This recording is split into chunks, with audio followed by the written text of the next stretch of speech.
علی بھائی اگلا سوال ہے، ایک عام آدمی کو بنیادی علم دین حاصل کرنے کے لیے کون کون سی بکس خرید کر پڑھنا ضروری ہیں؟ ان کتابوں کے نام اور پبلشرز کے نام بھی بتا دیں۔ میں تو کہتا ہوں جی ایک کتاب کے اوپر اپنی آپ زندگی لگائیں، وہ یہ کتاب ہے، اللہ کی کتاب قرآن۔ کیونکہ ہمارے سارے عقیدے، ہمارے سارے نظریات، ہمارے لیے سارے اصلاح کی چیزیں نصیحت کے اعتبار سے سب سے بیسٹ فارم میں ہمارا رب ہمیں بتا سکتا ہے۔ صحیح مسلم میں حدیث ہے نا کہ ام عائشہ سے کسی نے پوچھا کہ نبی علیہ السلام کے اخلاق کیسے تھے، یعنی آپ علیہ السلام کا اٹھنا بیٹھنا کیا تھا، آپ کے معاملات کیسے تھے، تو انہوں نے کہا قرآن نہیں پڑھتے، قرآن ہی نبی علیہ السلام کے اخلاق تھے۔ یعنی نبی علیہ السلام قرآن مجسم تھے، یعنی قرآن جس طرح کا مسلمان چاہتا ہے نا، وہ اگر انسانی شکل میں آئے تو وہ رسول اللہ کی ذات تھی۔ نبی علیہ السلام قرآن کی تعلیمات کا ایک مجسمہ تھے، تو آپ علیہ السلام کی سیرت کو فالو کریں۔ لقد کان لکم فی رسول اللہ اسوۃ حسنہ۔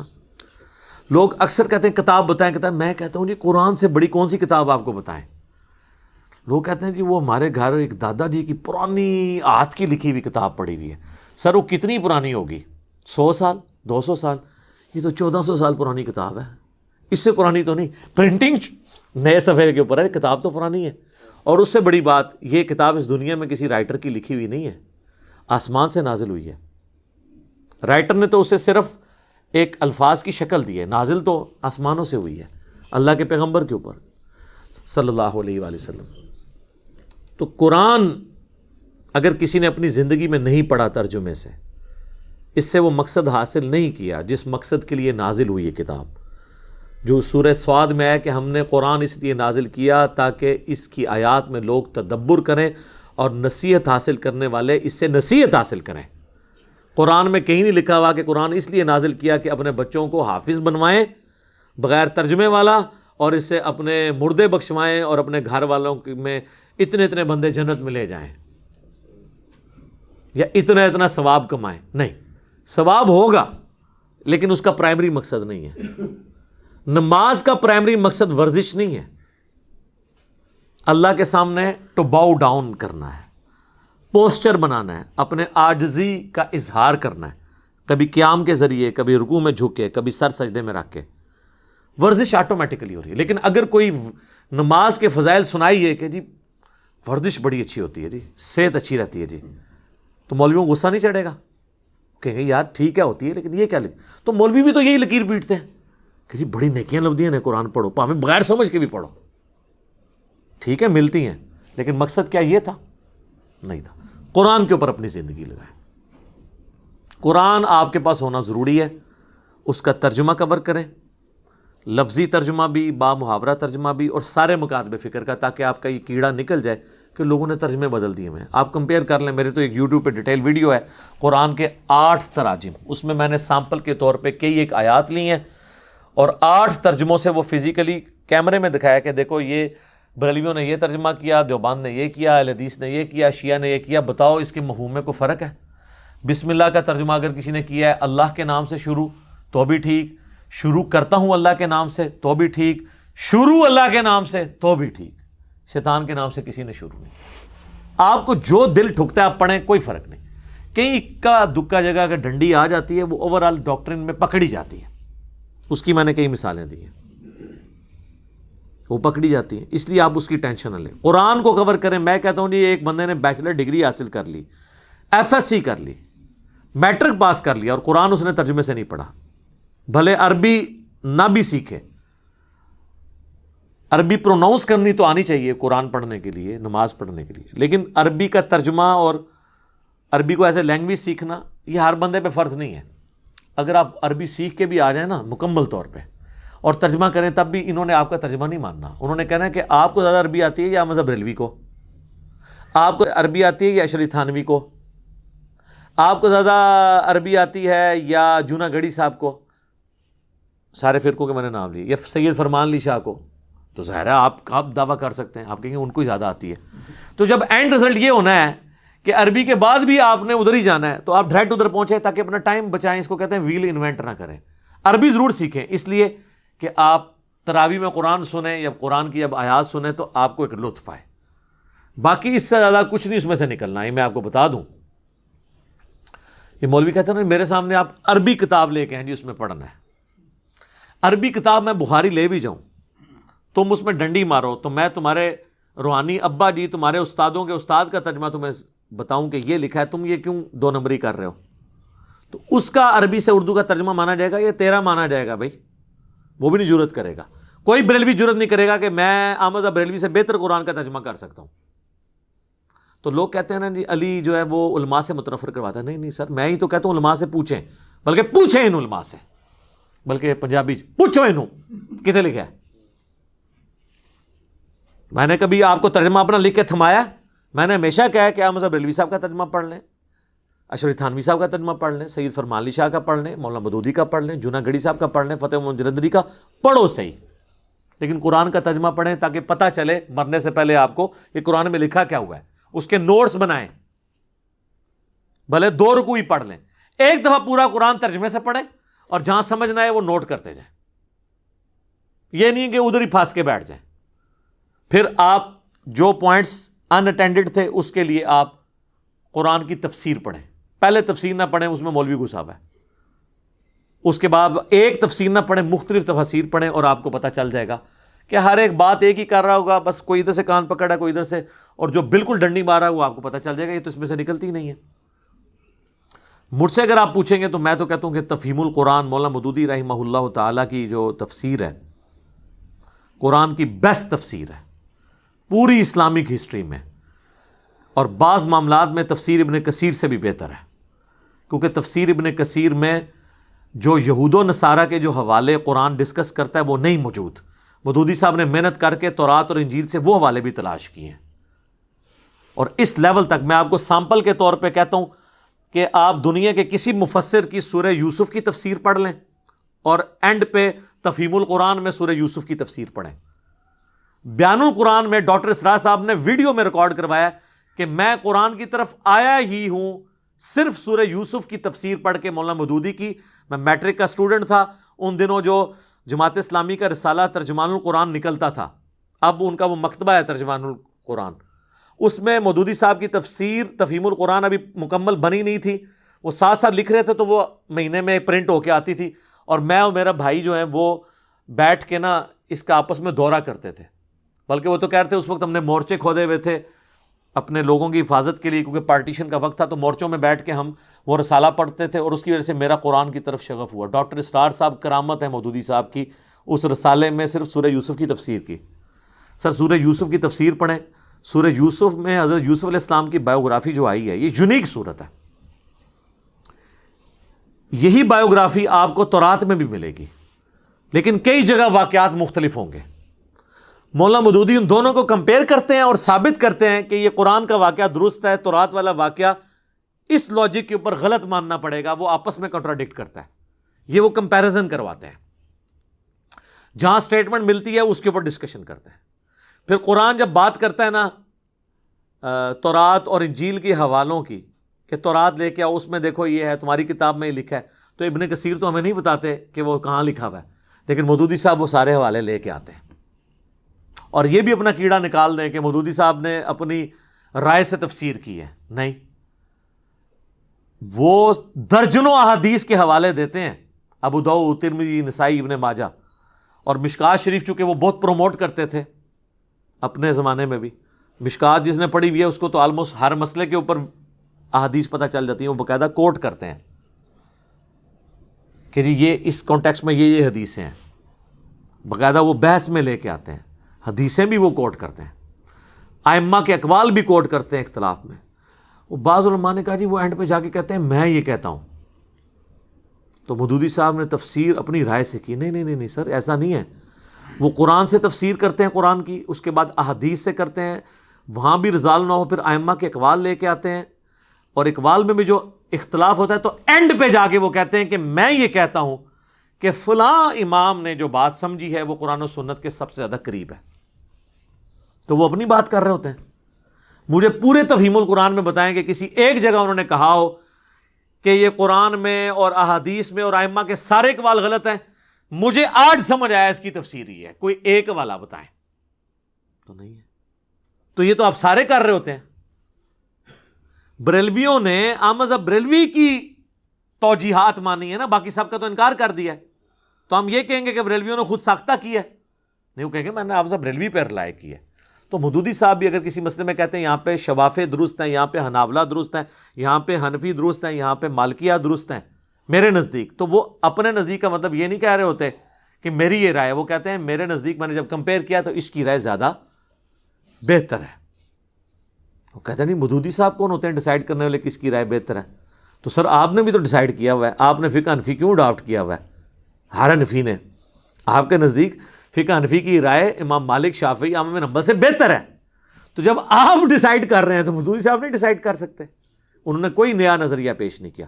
تو تفہیم القرآن ضرور پڑھیں، ہماری ویب سائٹ کے اوپر اس کی سافٹ کاپی ہے، وہ ڈاؤن لوڈ کریں. تو آپ کو جدید سائنٹیفک جو اعتراضات ہیں وہ بھی اس میں کور ہوئے ہوئے ہیں، اور پرانے جو اختلافات ہیں وہ بھی کور ہوئے ہیں. اور بعض تو اتنے مشکل تفسیر کے ایشوز تھے جو مودودی صاحب نے ہی ریزالو کیے ہیں. مثلا یہ جو حضرت خضر اور موسیٰ علیہ السلام کا واقعہ ہے، یہ آپ ذرا تفسیر پڑھیں ان کی. تخت بلقیس والا واقعہ، اس کی تفسیر ذرا مودودی صاحب کی پڑھیں. 99 دھمیوں والا جو حضرت داؤد علیہ السلام کے اوپر یہودی تہمت لگاتے تھے، وہ تفسیر آپ ذرا مودودی صاحب کی پڑھیں.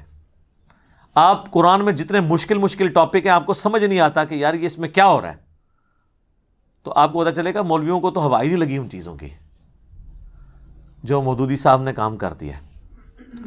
وہ میرے نزدیک تو سب سے بیسٹ تفسیر ہے. اس کے بعد آپ ابن کثیر بھی پڑھیں ضرور، اور احسن البیان اہل حدیث عالم صلاح الدین یوسف صاحب کی جو سعودیہ والے فری دیتے ہیں ہر حاجی کو اردو زبان میں، وہ بھی پڑھیں آپ. اور یہ ساروں کو کمپیئر کروائیں، آلموسٹ آپ حق بات تک پہنچیں گے. ویسے تو شاہ ولی اللہ دہلوی نے لکھا ہے قرآن کی سب سے بیسٹ تفسیر وہ ہے جو صحیح بخاری میں کتاب التفسیر چیپٹر ہے، اور جامعہ ترمذی میں کتاب التفسیر چیپٹر ہے، اور المستدرک للحاکم میں کتاب التفسیر چیپٹر ہے. لیکن وہ تو صرف شان نزول کی چند آیات کو کور کرتا ہے، اور ہر آیت کا شان نزول ہوتا بھی نہیں ہے. ضروری نہیں کہ ہر آیت کا شان نزول ہوگا، اور شان نزول سے قرآن کی آیت میں فرق بھی نہیں پڑتا، اینڈ رزلٹ وہی رہنا ہے. ٹریفک سگنل گرین اور ریڈ کلر کیوں رکھے گئے؟ خون کی وجہ سے اور گرینری کی وجہ سے یا کسی اور وجہ سے؟ اس سے کوئی یہ فرق نہیں پڑتا کہ گرین پہ آپ نے چلنا تھا تو آپ رک جائیں گے، اور ریڈ پہ آپ نے رکنا تھا تو چل پڑیں گے. یہ لوگ سمجھتے ہیں تفسیر سے کوئی الٹ رزلٹ نکل آئے گا. نہیں، تفسیر سے کوئی الٹ رزلٹ نہیں نکلے گا، وہی نکلے گا. شان نزول سے وہی نکلے گا. رہا کانٹیکسٹ، وہ قرآن کے اندر موجود ہوتا ہے. اس پہ میری مسئلہ 154 آپ دیکھ لیں، میں نے ڈیٹیل سے اس کو ڈسکس کیا. تو قرآن کی آپ تفسیر مختلف پڑھیں، آپ رزلٹ تک پہنچ جائیں گے. اور قرآن کا بنیادی مقصد تذکیر ہے، نصیحت حاصل کرنا. تذکیر کے اعتبار سے دنیا کی سب سے آسان کتاب قرآن ہے. کیوں؟ ہدایت اور آخرت کی کامیابی ہر انسان کی بنیادی ضرورت ہے. یہ تو ہو ہی نہیں سکتا کہ قرآن ایک پڑھے لکھے کو سمجھ آئے، ان پڑھ کو سمجھ نہ آئے. اب رہ گئی سائنٹیفک ایشوز، فلسفیانہ باتیں، تو وہ تو علماء کو بھی نہیں آتی، تو کیا ہم ان کو جاہل کہیں؟ تو وہ ہر بندے کی ضرورت نہیں ہے. عام بندے کی ضرورت اس سے نصیحت حاصل کرنا ہے. اور وہ سورہ ال عمران کی 7 نمبر آیت میں ہے کہ کتاب کی اصل جو ہے وہ محکمات ہیں، یعنی جس میں اللہ نے حکم دیا ہے ماں باپ کی تابع فرمان ہو جاؤ، شرک نہ کرو، زنا سے بچو، چوری سے بچو، قتل ناحق سے بچو. یہ وہ ساری باتیں جو ہر بندے کو سمجھ آئیں گی. اس میں کون سی راکٹ سائنس ہے؟ رہ گئی متشابہات، تو وہ تو بحث سے چلتی آ رہی ہیں. استواء العرش کا بس بنیادی عقیدہ اللہ اپنے عرش پہ جیسا اس کی شان کے لائق ہے، وہ ہماری رگے جہاں سے ہمارے قریب ہے. نحن اقرب الیہ من حبل الورید، جیسا اس کی شان کے لائق ہے. اس کی تفصیلات میں ہم نے پڑھنا ہی نہیں. کیوں؟ لیس کمثلہ شیء، اللہ کی مثل کوئی شے نہیں. یہ علماء روند ڈالتے ہیں تاکہ آپ نہ پڑھیں. کہتے ہیں عربی نہیں آتی، عربی کورس کرنے چلے جائیں تو کہتے ہیں جی آپ اچھا آپ عربی سیکھ کے تو خود ترجمہ کرنا شروع کر دیں گے. ایک جگہ رک دے ہی نہیں جائے. تو بہتر یہ ہے کہ انہوں نے کہو کہ بس ٹھیک ہے دسو تواڈے سب تو بڑا عالم کون ہے؟ وہ کہیں گے فلانا. اس فلانے کا ترجمہ لے آ کے پڑھنا شروع کر دو. انہوں کو اس فلانے نے اردو وچ ترجمہ کر کے دس دیتا، اور اردو میری اپنی لینگویج ہے. جس طرح صحابہ کرام پڑھے لکھے تو نہیں سن، لیکن ان کی عربی اپنی زبان تھی، انہیں قرآن سمجھ آتا تھا. میں پڑھا لکھا نہ بھی ہوں، اردو میری زبان ہے، مجھے سمجھ آتا ہے. اور سب سے بہتر عربی کو اردو میں ٹرانسفر آپ کے ہی حضرت جی کر سکتے تھے، تو انہوں نے کر دیا. ہوں بھی چکے کرنا ہے اگلا، ہوں کوئی اور گیم پچ کھودی سی تھی اور کو کرنا، ہوں کوئی اور شے کڈو، کوئی نہیں شے نکلنی ہو. ٹھیک ہے، تو یہ قرآن آپ کریں کور جی، قرآن کے بغیر کچھ بھی نہیں ہے. حجۃ الوداع پہ نبی الاسلام نے فرمایا المستدرک الحاکم میں 2 چیزیں، قرآن اور سنت. صحیح مسلم میں 4 حدیثیں غدیر خم کی، قرآن اور اہل بیت. صحیح بخاری اور مسلم دونوں میں عبداللہ ابن ابی اوفا سے کسی نے پوچھا کہ نبی الاسلام نے کوئی وصیت کی تھی؟ انہوں نے کہا نبی الاسلام نے اپنا وصی کسی کو نہیں بنایا، ہمیں قرآن کے مطابق چلنے کی وصیت کی تھی. صحیح مسلم میں آپ کی ہر تقریر کا آغاز اس سے ہوتا تھا اما بعد فإن خیر الحدیث کتاب اللہ، سب سے بہترین کلام اللہ کی کتاب ہے، سب سے ہدایت یافتہ راستہ محمد صلی اللہ علیہ وآلہ وسلم کا ہے. قرآن کے گر سب کچھ، ہمارے سارے عقیدے قرآن ہے. اور لوگ کہتے ہیں جی سنیوں کی کتابیں لاتا، شیعہ کی لاتا. نہ سر، سنی شیعہ کی ایک ہی کتاب ہے قرآن. آپ حدیثوں میں اور بزرگوں کی کتابوں میں کیوں گھستے ہیں؟ قرآن میں کیوں نہیں آتے؟ آج کوئی غیر مسلم آئے گا، آپ اسے بخاری شریف یا اصول الکافی پڑھنے کے لیے دیں گے اللہ اور اس کے رسول کے تعارف کے لیے، یا قرآن پڑھنے کے لیے دیں گے؟ ان کے نمبر تو بعد میں آتے ہیں. سنی مجھے لوگ کہتے ہیں نہیں شیعہ کتابوں کے حوالے دے. سر ناج البلاغہ کے دیے، میرا تو ہر حوالہ ہی زیادہ تر قرآن سے ہوتا ہے. تو کیا قرآن شیعہ کی کتاب نہیں؟ تو میں شیعہ کی کتاب سے حوالہ دیتا ہوں. سنیوں کی بھی قرآن کی، قرآن ہی ہے کتاب. اب آ جائے احادیث تو بعد میں آتی ہیں. ایٹ لیسٹ اہل سنت کے لیے میں یہ ضرور ریفر کروں گا، بخاری مسلم ابو داؤد ترمذی نسائی ابن ماجہ جو ہم نے یہاں پہ رکھی ہوئی ہیں، یہ سافٹ کاپیز آپ ڈاؤن لوڈ کر کے پڑھیں. اور اگر آپ نے کمبائنڈ فارم میں، مینیجیبل فارم میں ان ساری کتابوں کے نوٹس دیکھنے ہیں تو مشکات المصابیح جو میں نے نہیں لکھی، 800 سے 700 سال پہلے لکھی ہے ولی الدین تبریزی نے، اور اس کے اوپر میں نے پوری ایک ویڈیو ریکارڈ کروائی ہے کس طرح 2 سٹیجز میں کتاب امام بغوی اور ولی الدین تبریزی نے لکھی. اس میں آپ کو بخاری مسلم کے ہر چیپٹر کے سب چیپٹر میں بخاری مسلم کا چیپٹر علیحدہ ملے گا، باقی کتابوں کے علیحدہ ملیں گے. پوری ویڈیو ہے انٹروڈکشن آف مشکات. مشکات آپ ضرور ڈاؤن لوڈ کریں. اگر ہارڈ کاپی چاہیے آپ ہماری اکیڈمی میں رابطہ کریں، ہم نو پروفٹ نو لاس پہ دیتے ہیں. اس وقت پریزنٹ آج یعنی 27 جون 2021 کو اس کی قیمت آلموسٹ جو ہے وہ ڈاک کے اندر آپ کو یہ 3000 روپے کی مل جائے گی. 3000 روپے کی اس کی فوٹو کاپی نہیں ہو سکتی. تینوں جلدیں آلموسٹ 6294 احادیث ہیں. چونکہ تکرار کے بغیر ہیں اس لیے آلموسٹ آپ بخاری میں تو تکرار کے بعد 7563 ہیں، ورنہ تو 4000 کے قریب حدیثیں ہیں. مسلم میں بھی تکرار کی وجہ سے یہ ہیں، ادروائز تو وہاں پہ بھی آلموسٹ 4000 ہیں. اور اس میں بھی بخاری مسلم میں 1906 جو ہیں وہ کامن ہیں، متفقن علیہ، جو اللہ سے کتاب اللؤلؤ والمرجان چھپی ہوئی ہے. تو آلموسٹ آپ سمجھیں کہ میجورٹی احادیث مشکات میں کور ہیں. وہ آپ ڈاؤن لوڈ کریں ہماری ویب سائٹ سے فری، اسے آپ پڑھیں، ترتیب کے ساتھ آپ کو ہر چیز ملے گی. ہارڈ کاپی منگوانی ہو پڑے. لہذا قرآن بھی ہو گیا، حدیث بھی ہو گئی، اور حدیث میں آپ کو عقائد اور فقہی احکام و مسائل، وضو، غسل، نماز، نکاح، طلاق، یہ ساری ڈیٹیلز آپ کو مشکات میں احادیث سے وہ مل جائیں گے. اس کے بعد بہت کم چیزیں رہ جائیں گی. اس کے لیے آپ ہماری ویڈیوز دیکھیں، قرآن کی تفسیر ہماری بھی دیکھیں آپ. میں نے تو آلموسٹ تفہیم القرآن یہ سب کو میں سنی شیعہ کی ساری تفسیریں کنسلٹ کرنے کے بعد یہ ویڈیو ریکارڈنگ کروا رہا ہوں، جس کے آلموسٹ 82 لیکچرز ہو چکے ہیں. اور اس میں نے اللہ کا شکر ہے کہ سب کچھ کور کیا. اور احادیث جب بھی اختلافی موضوعات آتے ہیں میں قرآن اور احادیث کے حوالے دیتا ہوں، اور قرآن کی تفسیر میں بھی اتنے حوالے دیتا ہوں، بعض کا سینکڑوں حوالے 1 گھنٹے کے لیکچر میں ہو جاتے ہیں. تو آپ کو مشکات میں کمبائنڈ فارم میں مل جائیں گی. بخاری مسلم بھی آپ PDF ڈاؤن لوڈ کرنا چاہتے ہیں، یہ بھی انٹرنیشنل نمبر کے اوپر اویلیبل ہے، وہ منگوائیں. ہماری اکیڈمی کا نمبر صبح 9 سے 5 بجے تک کھلا ہوتا ہے عموماً. بعض کا نماز کا وقفہ یہ اس طرح ہو. 032159000162 اکیڈمی کا نمبر ہے. آپ رابطہ کریں تو ان شاء اللہ تعالیٰ لوگ آپ کو انٹرٹین کریں گے. یہاں پہ یہ کتابیں ہم نے موٹی موٹی یہ ساری کتابیں رکھی ہوئی ہیں نو پروفٹ نو لاس کے اوپر.